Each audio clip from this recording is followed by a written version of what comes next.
All right, here's the story time on the stay in motion secret. Way back a long time ago, hunting on Tensaw Game Reserve in North Louisiana. It is known for big buck deer. I had hunted that morning out of an Apache tree stand.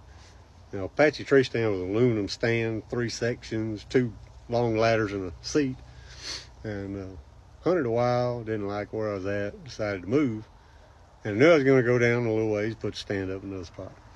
So I put that ladder over my shoulders, right? Got one main beam right here and one under my arm right here, and all the rungs and the seat hanging out in front of me.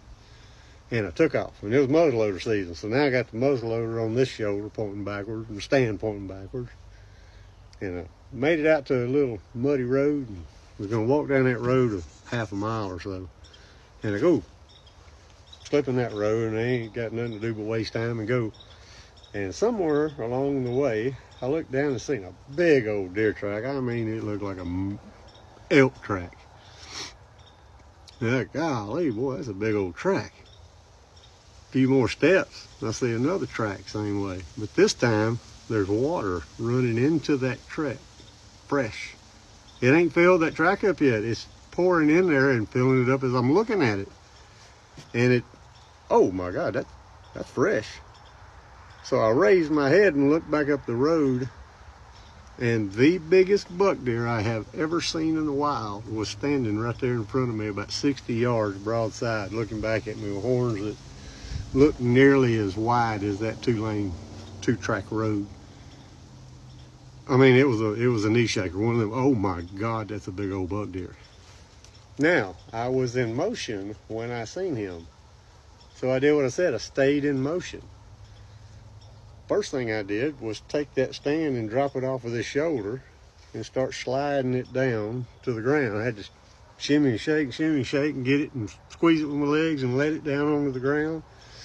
Then flip that muzzleloader over and pull the plastic bag off of the barrel because it was raining, and pull that plastic bag off of the hammer. And I finally got the gun up, and he's standing broadside at 60 yards. And I pulled that set trigger and I moved my finger forward, and he took one bolt and he was off into the brush. Gone. Never seen him again. It was when I stopped to aim that he jumped.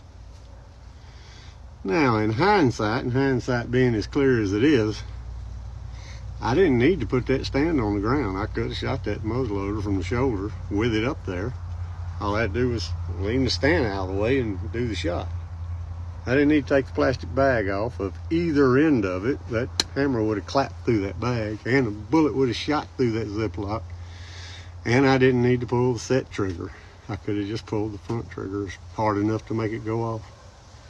So that was a couple things I learned that day with literally probably 185, 190 inch buck deer in the middle of Tensaw Game Reserve.